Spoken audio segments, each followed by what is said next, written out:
Homeopathy marriage gynecophilia disease solved by homeopathy. Homeopathy marriage gynecophilia disease solved by homeopathy. Hello friend, আমাদের YouTube channel homeopathy knowledge গেইনারে আপনাদের সকলকে স্বাগত জানাই। আপনারা জানেন আমাদের চ্যানেলে বিভিন্ন ধরনের হোমিওপ্যাথি রিলেটেড বিষয় নিয়ে আমরা আলোচনা করে থাকি। এক এক দিন এক একটি বিষয় নিয়ে কথা বলি। আর আমরা মূলত আলোচনাগুলো করে থাকি যারা গ্রাম বাংলায় থাকেন বা যারা শহরে থাকলেও ডক্টরের কাছে যাওয়ার সময় পান না বা ব্যস্ততার জন্য কোনো হসপিটালেও যাওয়ার সময় পান না, তারা বিভিন্ন জায়গা থেকে ইউটিউব দেখে বা অন্যান্য গুগল থেকে বা বিভিন্ন বইপত্র দেখে সেখান থেকে মেডিসিন কালেকশন করেন এবং সেগুলো ব্যবহার করেন। এবং যখন মেডিসিনগুলো ব্যবহার করতে যান সেক্ষেত্রে একটি বড় সমস্যার মুখে পড়েন। সেটি হচ্ছে, দেখবেন এতগুলো মেডিসিনের কথা বলা থাকে এক একটি রোগের ব্যাপারে, যে কোন মেডিসিনটি ওনার ক্ষেত্রে অ্যাপ্রোপ্রিয়েট হবে সেটা কিন্তু উনি বুঝে উঠতে পারেন না। আর যার জন্য কি হয়, উনি দেখা যায় একবার ভাবছেন এই মেডিসিনটা আমার জন্য কারেক্ট হবে, আবার মনে হচ্ছে ওই মেডিসিনটা আমার জন্য অ্যাপ্রোপ্রিয়েট হবে, তখন ঠিক বুঝে উঠে না পারার জন্য তখন ঠিক মেডিসিনটা ব্যবহার করতে পারেন না। আর আমরা সেই জন্য আমাদের এই চ্যানেলে একদম সাবলীল ভাষায়, সহজ ভাষায় সিঙ্গেল মেডিসিন, সিঙ্গেল ডিজিজের উপরে আলোচনা করে থাকি, যাতে আপনার বুঝতে কোনো সমস্যা না হয় এবং আপনি সহজেই সেই মেডিসিনটি ব্যবহার করতে পারেন। আপনার যেটা প্রয়োজন বা আপনার যেটা মনে হচ্ছে অ্যাপ্রোপ্রিয়েট সেটা আপনি বুঝে নিতে পারবেন। আর আমরা ক্যারেক্টারগুলো একদম সিঙ্গেল ক্যারেক্টারের উপরেই আলোচনা করি, যাতে আপনার কোনো সমস্যা না হয়। আর আমাদের চ্যানেলে যারা পুরনো শ্রোতা আছেন বা দর্শক আছেন তারা জানেন আমাদের যে মেডিসিনগুলো বলি সেগুলো একদম কমন মেডিসিন এবং খুব সহজেই আপনারা পেয়ে যান এবং আপনাদের সমাধানও আশা করি অনেকটাই হয়ে যায়। তো যাই হোক, সেই ধরনের আজকে আমি আরেকটি বিষয় নিয়ে কথা বলবো। সেটা হচ্ছে আমাদের মস্তিষ্কে রক্তক্ষরণ। আমরা অনেক সময় শুনে থাকি যে মানুষের মস্তিষ্কে কোনো কারণে একটা ব্রেনে একটা হ্যামারেজ হয়েছে, যার ফলে সেই রক্তক্ষরণ ঘটেছে। সেটা হয়তো আমরা সিটি স্ক্যান করে দেখলাম যে তার ব্রেনে হ্যামারেজ হয়েছে, সেটা হয়তো কোনো বিশেষ অপারেশন ছাড়া সম্ভব নয়। বা অনেক সময় দেখা যাচ্ছে সেইটা অপারেশন না করলে আর এই ক্লটটাকে কোনোভাবেই ঠিক করা যাবে না। কিন্তু বাস্তব পরিস্থিতিতে আমরা দেখেছি অনেক মানুষ আছেন যাদের এই ধরনের অপারেশন করার মতো বয়সটা নেই। হয়তো দেখা গেল তার এজ হয়ে গেছে 90 বছর আপ বা 80 বছর আপ হয়ে গেছে, তার সেই বয়সে সে না নিজে পারমিট করছে বা শরীরে অন্য কোনো বিশেষ সমস্যার জন্য তাকে অপারেশন করা যাচ্ছে না। হয়তো তার দেখা গেল হার্টের এমন কিছু সমস্যা আছে বা সুগার এত মাত্রায় বেশি আছে যে অপারেশন করার মতনও পরিস্থিতি নয়, কিন্তু আবার তার এই যে ব্রেনে হ্যামারেজটা হয়েছে, সেই ব্লাডের যে ক্লটটা জমে গেছে সেটাকে আবার ক্লিয়ার না করলেও কিন্তু তাকে বাঁচানো দুষ্কর। এইরকম দোটানার মধ্যে পড়ে গিয়েছেন। অপারেশন করাও বাধ্যতামূলক, অথচ অপারেশনটা করাও যাচ্ছে না বিভিন্ন অন্য কারণে। এছাড়া দেখবেন কিছু পরিবারগত আর্থিক কারণও থেকে থাকে। যেমন ধরুন, অনেক মানুষ আছেন যাদের আর্থিক সমস্যাটা এতটাই জর্জরিত, যেখানে একবেলা খাবারের সমস্যা হয়ে যায়, সেখানে তার ক্ষেত্রে এই ধরনের অপারেশনগুলো করানো খুবই টাফ ব্যাপার। তখন তাদের মনে হয় যে আমাদের এইভাবে এই রোগ নিয়ে মৃত্যুবরণ করা ছাড়া আর কোনো উপায় নেই। এই ধরনের কিছু মানুষ থাকেন আমাদের, তাদের জন্য আমাদের এই আলোচনা। আমরা মূলত আলোচনা করি এইসব মানুষগুলো যারা হসপিটালে যেতে পারছেন না, যেটা অপারেশন প্রয়োজন অপারেশন করাতে পারছেন না। কারো দেখা গেল কেউ লোক নেই, বাড়িতে অর্থ নেই, তার যাবার পরিস্থিতি নেই, বা আর অন্যান্য সমস্যাগুলো বললাম, এই কারণে কিন্তু এই ধরনের সমস্যাটা তিনি অপারেশন করতে পারছেন না, কিন্তু এটা অপারেশন করা হয়তো বাধ্যতামূলক। তো আমরা সেই সব মানুষগুলোর জন্যই কিন্তু এই মেডিসিনটা বলছি। যাদের কিন্তু এইগুলো অ্যাভেলেবেল আছে তাদের জন্য কিন্তু আমাদের এই মেডিসিনটা প্রয়োজন নেই। তারা যথেষ্ট আপনি ভালো পরিষেবা বা আরও যে বেটার মডার্ন চিকিৎসা আছে সেখানে গিয়ে আপনি করে নিতে পারেন।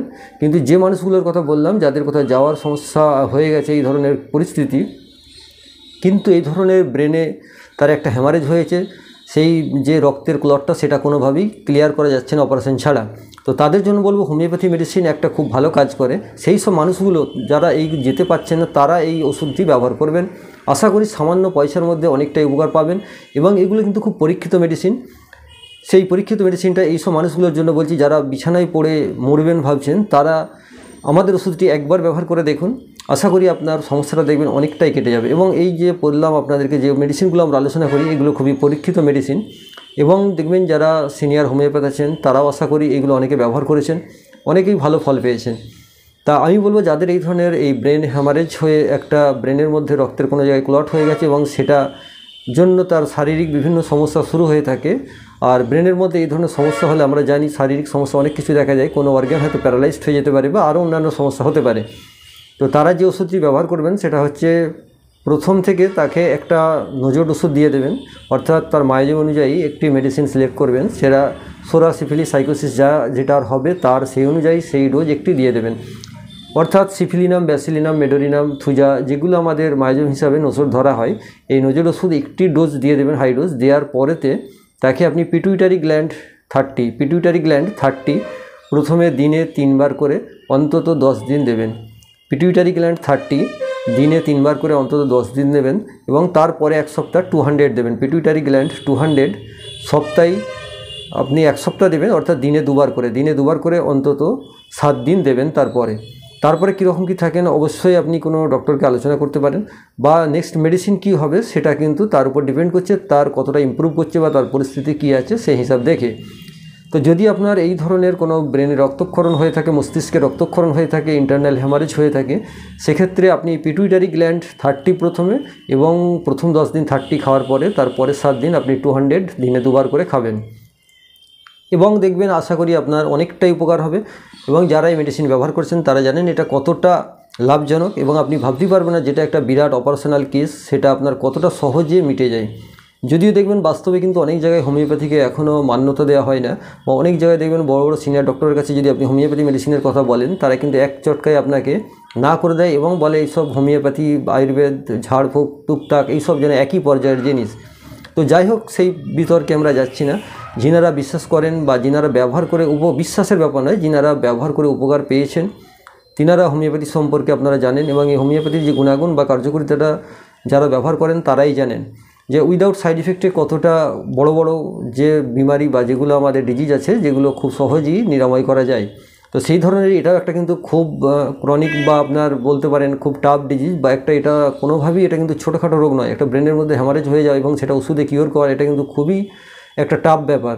তো আপনারা এই ঔষধটি ব্যবহার করবেন এইসব মানুষগুলোর জন্য বলছি, যাদের সত্যি সব কিছু সামর্থ্য আছে। অবশ্যই তারা আপনারা বেটার পরিষেবার জন্য যান, মডার্ন মেডিসিনে যান, বা আরও অন্যান্য সার্জারি যেখানে প্রয়োজন সার্জারিতে যান। কিন্তু যারা বললাম কোনোভাবেই কোথাও যাওয়ার নেই, বিছানায় পড়ে মরা ছাড়া কোনো গতি নেই, এই ধরনের যাদের পরিস্থিতি তাদের জন্য বলছি আমাদের এই মেডিসিনটি ব্যবহার করুন। আশা করি আপনারা দেখবেন এই ওষুধই আপনার কিন্তু 90% সুস্থ হয়ে যাওয়ার সম্ভাবনা আছে। এবং যদি আপনার এই ঔষধটি ঠিকঠাকভাবে কার্যকরী হয়ে যায় দেখবেন আপনি একদম পুরোপুরি ফ্রি হয়ে যাবেন। তো যদি এই ধরনের কারো কেস হয়ে থাকে আপনারা ব্যবহার করবেন এইসব মানুষগুলো, এবং তারপরে যদি মনে হয় হ্যাঁ সত্যিই আপনার উপকারে লেগেছে তো অবশ্যই আমাদের সঙ্গে যোগাযোগ করবেন, নেক্সট মেডিসিনটা আমরা বলে দেবো। আর যদি আপনারা বিনামূল্যে আমাদের পরামর্শ পেতে চান তাহলে যে কোনো দিন সন্ধ্যা 7টা থেকে 8টার মধ্যে ফোন করতে পারেন। আমাদের টিমের যে কোনো ডক্টর আপনার সঙ্গে পরামর্শ দেবে এবং আপনার সঙ্গে আলোচনা করে নেবে। এছাড়া আপনারা যদি আমাদের কোনো রিপোর্ট পাঠাতে চান, আমাদের যে ওয়েবসাইট আছে www.mykngroup.com, এখানে গিয়েও কিন্তু আপনি আপনার ডিটেলস আপলোড করতে পারেন। আমরা দেখে নিই, যথাযথ সময়ে আপনাদের অ্যান্সার দিয়ে দেবো। তো সকলেই ভালো থাকুন, সুস্থ থাকুন, দেখা হবে অন্য কোনো ভিডিওতে। আজ আমরা এখানেই শেষ করছি।